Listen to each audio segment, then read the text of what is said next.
Welcome to the Deep Dive. Today, we're undertaking a mission that, I think, cuts through some of the thickest fog in academia. We're talking about the mystery of how to publish truly groundbreaking research in the world's most selective top-tier journals. Right. If you've ever felt that publishing success is based on some, I don't know, secret checklist or just being a genius, you should probably prepare for a complete intellectual reset. That's a really good way to put it, because we aren't just analyzing successful papers today, are we? Not at all. We are going straight to the source. I mean, to a decision maker who sees the entire landscape of submissions. Our goal is to extract the absolute anti-formula for getting published. We're focusing on the philosophical, the rhetorical, and the ethical demands of what you could call revolutionary science. Okay, let's unpack this source then.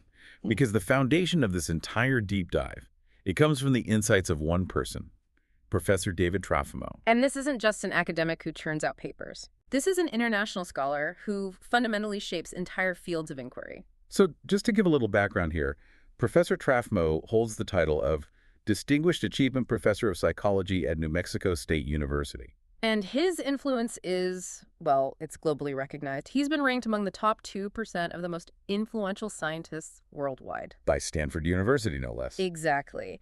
And when someone with that level of impact speaks, you really need to listen. Right. Because they are seeing patterns that the rest of us, frankly, miss. And the reason his perspective is so high leverage for you, the listener, is because of his dual capacity.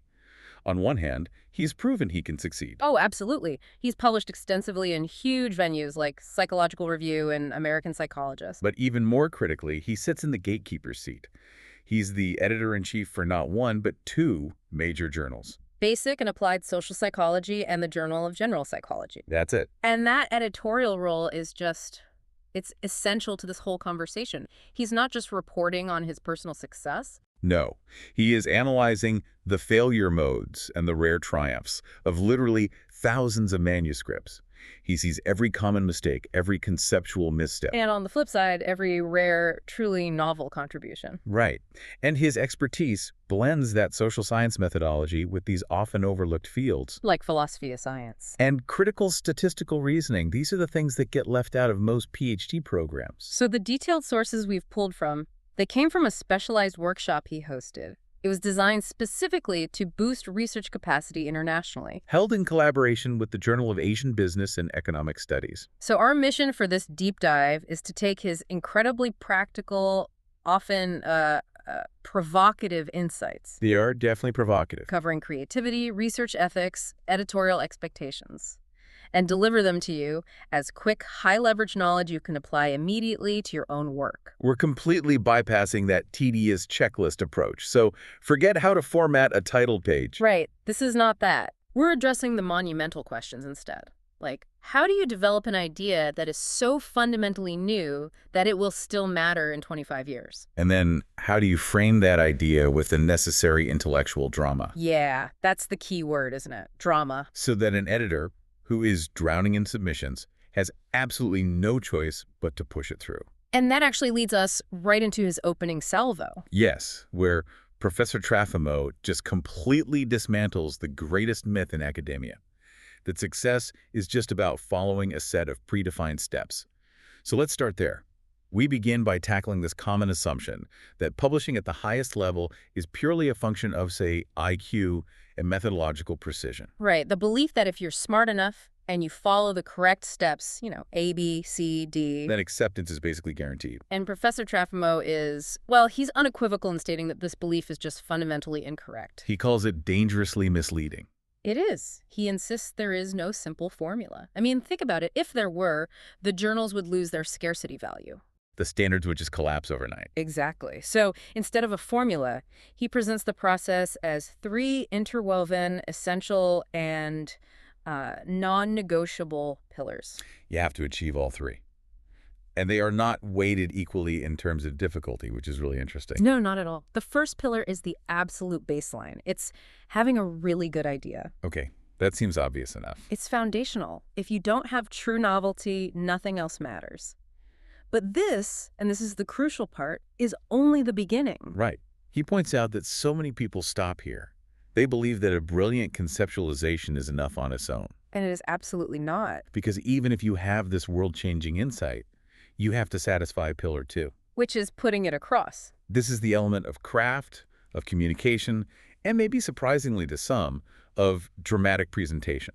Yeah, the professor argues that how the research is presented, how it's argued and positioned in the literature, is just as important as the idea itself. Can you give an example of that? Well, think of it this way. You could have a manuscript that definitively solves a major societal problem. Okay. But if you write it like an instruction manual for assembling IKEA furniture. Dry, procedural, totally lacking context. Exactly. It will be missed, it'll be rejected. You have to convey its significance with enough clarity and rhetorical force. Okay, so a great idea presented masterfully, and then we hit pillar 3. Ah, yes. The one that makes researchers simultaneously persistent and paranoid. Getting lucky. That's it. This is the inescapable element of chance that just throws a wrench into the whole finely tuned process. It's sort of the essential dose of reality, isn't it? Completely. Yeah. You can satisfy pillars 1 and 2 perfectly. The idea is incredible, the writing is masterful, and still rejection. And why? Because the process relies on subjective judgment. I mean, a reviewer might be philosophically opposed to the entire premise of your subdiscipline. Or they might just be having a bad day. Or they just dislike your chosen methodology, even if it's perfectly sound. It's human. You know, that recognition that rejection might be based on bad reasons is actually incredibly liberating. It is, isn't it? It shifts the verdict from your science is bad to this process is noisy. Yes. It means you shouldn't internalize every single rejection as some kind of failure of your intellect. Precisely. If you accept that luck is a fundamental factor, that editors and reviewers are fallible human beings with biases, then rejection just becomes part of the necessary friction of the scientific process. It's not a final judgment. Not at all. And accepting that leads directly to the core strategy for overcoming that bad luck. Relentless persistence. And Professor Trefamo didn't just mention this abstractly. He shared a legendary, almost mythical example of a colleague's experience. Oh, this story is incredible. He described a colleague who was facing an absolutely brutal sequence of 14 consecutive rejections. 14.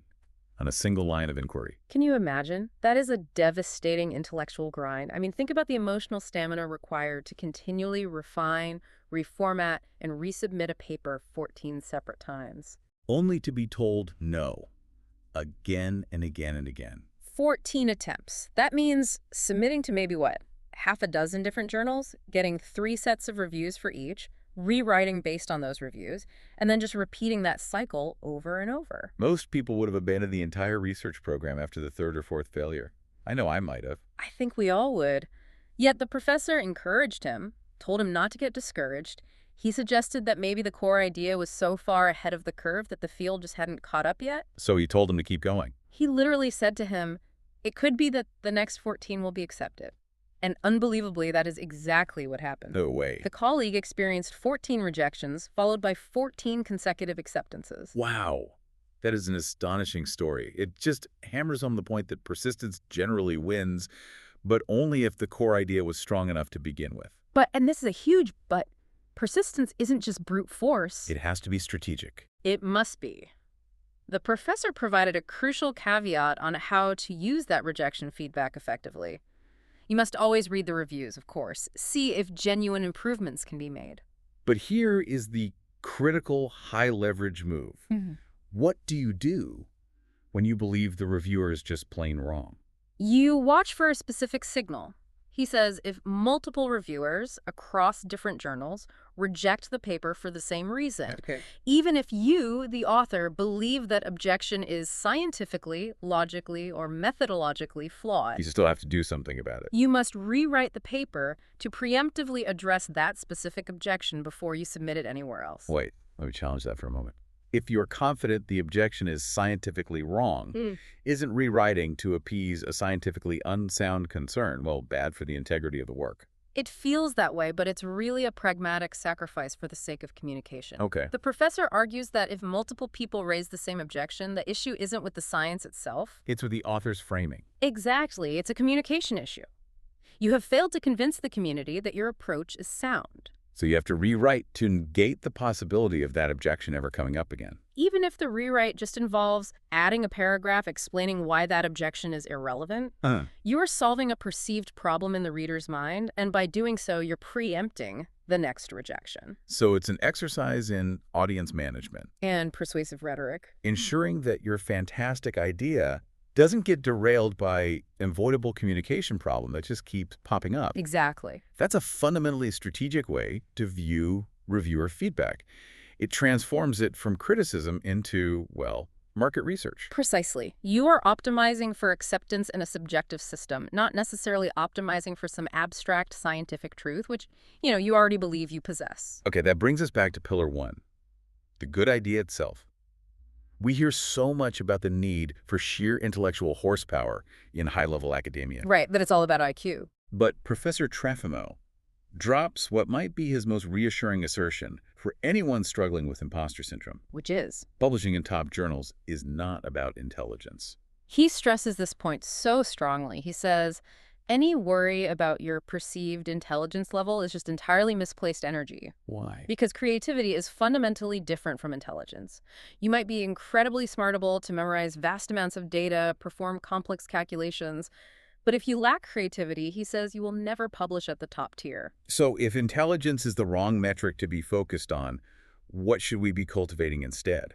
He focuses on two primary creativity catalysts, and the first is an honest, deep, and essential quality he calls being well-rounded and deeply curious. And this is where he issues a really severe warning against what he calls the great mistake of modern academic training. Oh yeah, the idea that we're trained to concentrate narrowly, aiming for deep specialization in one tiny corner of one field. He sees this hyper-specialization as the terrible error for anyone who's seeking groundbreaking originality. And it makes perfect sense when you think about it.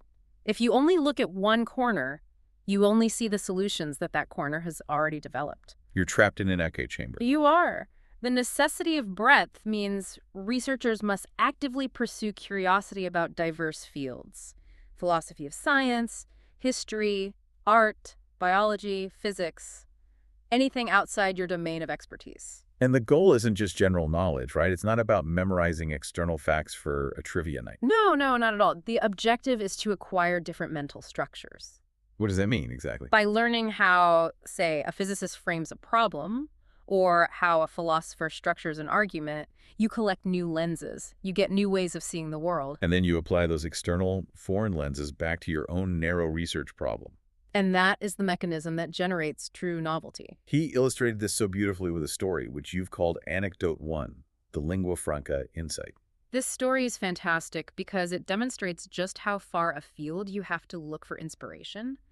He was contemplating a methodological problem in psychology. Which was? How to convert findings that were obtained through diverse, often incompatible means into some kind of cohesive theoretical structure.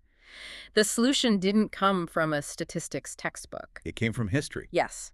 Specifically, his knowledge of the historical evolution of trade languages. I love this. He knew that Muslim and Frankish traders, despite these profound cultural, linguistic, and, often religious differences, they needed a common tongue purely for commerce. And they developed one. They developed a common language, lingua franca. And he had this flash of insight.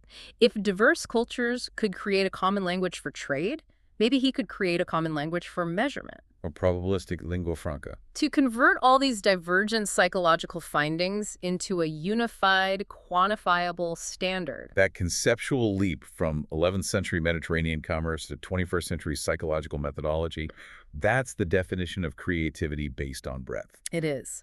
If he hadn't known that specific historical detail, the entire insight would have been completely unavailable to him. It just proves his point. The truly novel ideas often lie at the intersection of entirely unrelated domains. You have to feed your brain with material outside your silo to allow for these kinds of cross-domain connections. So the second catalyst moves from the intellectual to something more emotional. Yes, deep caring and obsession. This is the fuel. This is absolutely the fuel. Professor Trafimo confessed that he doesn't just work on his research, he absolutely obsesses over it, night and day. He described thinking while walking, thinking while driving. And famously, forgetting he was in the shower while he was lost in a problem. Leading his wife to tease him with the instruction, no thinking aloud. That level of constant intellectual engagement is, well, it's exhausting. But he argues it's necessary for the unconscious mind to really wrestle with the problem. And he used the story of the Chinese Porcelain Museum to prove why carrying this obsession actually trumps raw intelligence. It's a great story. The setting was a museum where the professor, who, by the way, cannot read Chinese, entered the first room. And in that room, all the intricate porcelain pieces were clearly labeled in both English and Chinese with the dynasty and a quality assessment. Right. And he spent time just carefully looking, paying attention. Then he moved to the second room. And in the second room, the labels were only in Chinese. And his guide was just astonished when the professor was able to correctly identify the dynasty and the quality of every single piece just by looking at them. How did you do it? He explained that he wasn't performing some superhuman feat of intelligence or, suddenly translating Chinese. He simply cared enough to look carefully at the specific styles, the glazes, the artistic choices in the first room. And he associated them with the dynasties. He established a mental model, but he did it through attention and caring. In the second room, he just applied that model. And he asserts that anyone could have done that. Anyone. But most people wouldn't, because they just don't care about the problem or the details enough to look that closely. So the takeaway here is pretty profound. Great research starts not with the desire for a publication or a promotion, but with a genuine, obsessive interest in the details of the problem itself. That obsession is what grants you the insight that intelligence alone just can't deliver. And conversely, the danger for the non-obsessive narrow thinker is what he calls regurgitation. This is his explicit warning to you, the listener. If you become extremely expert in one narrow topic, but you fail to acquire those external mental structures, the history, the philosophy, the art, you risk simply regurgitating the current literature. you become a highly skilled technician. Yes, applying established models, maybe ones that were invented decades ago. The classic example he gives is applying a structural equation model from the 1970s to new data. It's technically sound. But conceptually, it's dead. There's nothing new there. And from an editor's perspective, especially one who's running a top-tier journal, it's fatal. You might successfully publish in a microjournal by perpetuating existing thought, refining a decimal point or applying a known model to a new demographic. but top journals demand radical novelty. A shift in thinking, and if you only think narrowly, you perpetuate the same thinking that has already been exhausted. So if the goal is to stop regurgitating and actually start creating novel theoretical models, we need a curriculum. A toolkit. A toolkit, exactly. And Professor Trefimo provided some really concrete paths for researchers who are looking to intentionally unlock these new ways of thinking. He recommended 2 highly fruitful domains outside of traditional social science. First, immerse yourself in the philosophy of science. Why? To understand how the best thinkers structure arguments, how they challenge assumptions, and how they build mental models from first principles. And second, he says to study the history of physics. Now, why physics? Because it is, without question, the most successful and robust science we have ever developed. Right. Its lessons on how to handle evidence, how to conceptualize reality, how to manage paradigm shifts, they are perfectly transferable. Even if your subject matter, say, psychology or business, is wildly different. The underlying philosophical principles are the same, and beyond the history, he advocates reading the classics themselves. Not just technical manuscripts. No, works by great thinkers who were also superb communicators. He cited Albert Einstein, who was a good writer, and specifically Galileo's dialogue concerning the 2 chief world systems. And he argues that this practice, just the act of reading them, improves your sheer cognitive ability to handle and express complex competing thoughts. He then used Galileo as the perfect example of how a field can break free from conceptual stagnation. And he did it through the use of an idealized universe. This is case study 1. The conceptual stagnation he was breaking free from had lasted for 2,000 years. 2,000 years, perpetuated by the thinking of Aristotle. So what was Aristotle's idea? Well, Aristotle believed objects fell because it was their nature to seek their natural place, which he thought was the center of the universe. Okay. Consequently, more massive objects had more nature and therefore fell faster. This was the accepted truth for millennia. And Galileo just shattered this paradigm with a brilliant, simple thought experiment. He said, what if you tie a heavy object and a light object together? What happens? Well, according to Aristotle, the light object should slow the heavy one down. Right. But by adding the light object, you've increased the overall weight of the system. So the whole thing should fall faster. Exactly. It created a logical contradiction within the Aristotelian framework. It couldn't be both slower and faster at the same time. Which required a brand new conceptual invention. Inertia. Galileo realized that while massive objects have more gravity pulling on them, they also possess more inertia, more resistance to movement, and these forces balance out. Meaning they fall at the same rate, at least in a vacuum. And that's the key. Because here is the transferable creative lesson for all of us. When Galileo tried this in the real world, the heavy object did fall faster. Because of air resistance. Right. So what did he do? He didn't abandon his theory. He abstracted the messiness away. He created the concept of an idealized universe, one without atmosphere or air resistance, to prove his conceptual point about inertia. This abstraction was the breakthrough. So for modern researchers, the lesson is that you have to feel empowered to create these idealized universes in your head. Can you give a specific example for, say, a social scientist? Absolutely. Let's say you are studying how managerial leadership styles affect employee motivation. In the real world, your findings are always going to be confounded by dozens of variables. Corporate culture, economic downturns, departmental politics, you name it. The Aristotelian approach would be to just document all that mess. Right. Just describe the correlations. But the Galilean approach... What would that look like? The Galilean approach would be to create an idealized universe in your theory where all those confounding factors, the politics, the resource scarcity, the individual personality differences, are removed or held constant. You test the core theoretical relationship in this pure abstract space. And if your theory holds up there, you then explain how the complexities of the real world, the atmosphere in Galileo's terms, cause deviations from that pure ideal. And that demonstrates conceptual novelty. Because you are testing a theoretical mechanism, not just observing messy correlations. It elevates the research from mere observation to genuine theoretical contribution. That makes the connection really explicit. And that ties into the importance of using non-conforming results, what he calls negative evidence and conceptual borrowing. What if a study is well-designed, high quality, but it just doesn't work? It fails to confirm the hypothesis. The professor was very clear on this, that negative evidence is extremely important and it should be submitted. We often fall into that trap of only publishing what works, don't we? We do, and it results in a biased literature. But sometimes proving that X isn't true or that model Y doesn't apply under certain conditions is a major contribution in itself. And he provided another example of this kind of conceptual borrowing from his own work, where he actually published physics in Psychological Review. Right, but he wasn't submitting equations on planetary motion, obviously. No. He published 2 major papers that contained physics because he was taking the philosophical lessons from the history of physics lessons on methodology, rigorous evidence, paradigm shifts, and he was using those lessons to critique and question established practices in his own field, in psychology. So he was using physics as the gold standard for what a successful science looks like. Exactly. And if psychology deviated from that standard, he was able to identify the philosophical flaw. It's a powerful intellectual shortcut for generating breakthrough critiques. Why reinvent the standard for what constitutes good evidence? When a successful science has already spent centuries figuring out which paths are dead ends. And as a final note on creativity, he offered a reminder that novelty isn't always, linear or rational.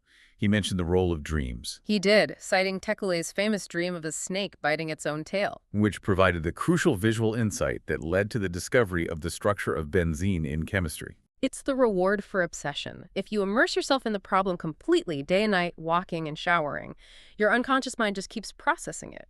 And occasionally, it delivers those non-linear solutions when you least expect them. We can transition now to Pillar 2, putting it across. You have the groundbreaking, obsessively generated idea, and now you have to sell it to skeptical reviewers and editors. And the professor immediately reached back to the ancient Greeks for this. He said you need both logos and pathos. Logos being the logic. The logic, the technical detail, the methodological rigor, the data. It is absolutely essential because it corrects errors and it substantiates your claims. But pathos is the emotion, the drama, the sense of urgency. And this is necessary because it is what communicates significance. Why do we need drama in a scholarly paper? It sounds so unscientific. Because, and he was very direct about this, the #1 reason editors reject papers is that the manuscripts fail to demonstrate an important enough contribution. So if you just present the facts, pure logos, the reviewer might cognitively recognize the finding. but they won't feel the urgency. They won't understand why it matters. You need pathos, that subtle drama, to frame the work so the reviewer feels the importance of what was broken that you just fixed. But before we can even get to the drama, we have to establish the prerequisite. Mandatory clarity. Yes. Absolutely. The professor emphasized that it is vital to write clearly and to make the reader do as little work as possible. A reviewer is reading your manuscript late at night, probably after a long day of their own work. If they struggle with your prose, their focus immediately shifts from the profound importance of your contribution to the annoyance of trying to decipher your sentences. You've lost them. And this should offer great encouragement to everyone listening. The professor confessed that he was a terrible writer early in his career. He did. He said he improved through sheer practice, just writing papers for himself every single day. So good writing, including persuasive academic rhetoric, it's a learned skill. It requires deliberate effort. It's not some kind of inherent talent. Not at all. And to see it in action, let's dissect the master class in persuasion again. Case Study 3, Rhetorical Mastery by Galileo. Right. Galileo was facing the ultimate sales job. He had to convince the world that the Earth moves around the sun, the Copernican system. An idea that contradicted 2,000 years of deeply held religious and scientific belief. The initial objections were massive, weren't they? Huge. People couldn't feel the Earth moving. If it was spinning, why didn't dropped objects land behind where they were released? He had to overcome these fundamental philosophical blocks using powerful rhetorical devices. Though he introduced Galilean relativity, the idea that motion is relative. Right. He used the example of dropping an object from the mast of a moving ship. To the person on the ship, the object falls straight down. But to an observer on the shore, the object follows a curved path. This analogized the Earth's movement and provided a powerful, intuitive explanation for why we don't feel the motion. He also had to address the lack of the parallactic effect. The expected shift in the positions of stars if the observer, the Earth, was actually moving. And his instruments couldn't detect that shift. So what was his rhetorical move? It was defensive. He claimed the stars were simply too far away. He argued that the absence of evidence for this stellar shift didn't prove the Earth was stationary. It only proved that the universe was unimaginably vast. A brilliant move. But the true genius was the structure of his work. He didn't write a dry manifesto. He used a dramatic form. He wrote a dialogue. He structured his seminal work as a conversation among three characters. You had Simplicio, who represented the easily defeated, narrow-minded Aristotelian thinker. The straw man. The straw man. Then you had Salviati, who articulated Galileo's novel, Correct Ideas, The Objective Truth. And finally, Sagredo. The intelligent, educated, but initially agnostic layperson. He was the proxy for the reader and the undecided judge. And that structure was just incredibly effective. It allowed him to completely control the debate. He could introduce Simplicio's objections in the most easily refutable way, let Salviati triumph with logic, and then guide Sagredo the reader to the desired conclusion. Making the reader feel intelligent for having deduced the truth on their own. The philosopher Paul Feyerabend later argued that Galileo needed this rhetorical ability to convince people. Logic alone was totally insufficient to dislodge 2,000 years of accepted truth. Rhetoric is the bridge between pure logic and widespread acceptance. So how does a modern researcher translate this structure into, say, a standard introduction or literature review section? We aren't writing dialogues with characters named Simplicio. Oh, but we absolutely are, just more subtly. Right. Your introduction should follow the exact same pattern. How so? Simplicio is the current failed paradigm. You write, the last 15 years of research, Simplicio assumed X, which has led to a conceptual dead end. Okay, I see. And Salviati is your study. Exactly. Our novel approach, Salviati uses concept Y, which addresses the core mechanism that was missed. And Sagredo is the editor and the reviewer you're guiding. You make the argument so clear and the conclusion so compelling that the reader feels they arrived at the importance of your work naturally on their own. You want the reviewer not just to recognize the finding cognitively. You want them to feel why the work is important. You have to generate that subtle drama. He even suggested that researchers could study music. Yes, specifically composers who create tension by stressing the upbeat rather than the downbeat. That slight tension, that unresolved paradox you introduce in the opening paragraph, is what keeps the reader hooked until the resolution in your discussion section. Without that element of dramatic tension, the editor's question remains the same. Why should we care enough to publish this? We can now move into the final section, which addresses the profound human cost and the ethical implications of pursuing this kind of top-tier, paradigm-shifting research. And he starts with a deeply philosophical warning about the banality of evil in science. It's a powerful, almost shocking conceptual transfer. He's referencing Hannah Arendt's analysis of Adolf Eichmann. Right, who wasn't necessarily this raving ideological monster. He was a simple, diligent careerist. He just prioritized doing his job well within a destructive system, completely devoid of any ethical reflection on the consequences of his actions. And the warning is that this banality of evil manifests in academia when researchers become mere careerists. They prioritize publications for tenure, for promotion, for grant volume. Overdoing work that truly matters, that pushes the field forward, or that serves humanity. They're just publishing for the sake of checking a box. And this leads to what he calls the 25-year test. A researcher must look at their work and ask constantly, in 25 years, is anyone going to care about this? Will this conceptually shift anything? And if the answer is no, then it's a profound ethical failure because they have consumed public resources and their own valuable time on work that is merely self-serving and ephemeral. But this raises a serious conflict, and I want to bring this up for our listeners who are facing real, immediate institutional pressure. Many junior faculty tell themselves, I'll wait until I get tenure, I'll secure the foundation, and then I'll do the important, risky, paradigm-shifting work. And Professor Trafimov's observation on this point is stark and, frankly, discouraging. What does he say? He says those people never do the important work. Never. Why? Because, as he put it, you can't put your brain on a multi-year vacation. If, for 5 or 7 years, you train your mind only to regurgitate literature and fulfill career metrics, the conceptual muscles that are necessary for groundbreaking thought, they atrophy. So when the tenure clock finally stops ticking, you don't suddenly regain the intellectual courage or the capacity required for revolutionary science. The habit of intellectual risk-taking has to be developed and sustained early. That intellectual commitment leads us directly to the most common question researchers have about time management and productivity. The efficiency trap. Yes. And this is perhaps the most counterintuitive and challenging piece of advice he offered. When he was asked about time management and optimizing workflow, he stated definitively, don't try to be efficient. That flies in the face of every management guide ever written. Why is efficiency the enemy here? Because great science is not linear. It's not rational. It's not a 9-to-5 job. It can't be scheduled or optimized. It requires that obsession we talked about earlier. The thinking while walking, while showering, and the absolute focus needed for that famous quote of his. This is about banging your head against the wall until you break the wall. Okay, I have to challenge this. You've detailed a gentleman who had 14 rejections. Now you're stressing non-stop, non-efficient obsession.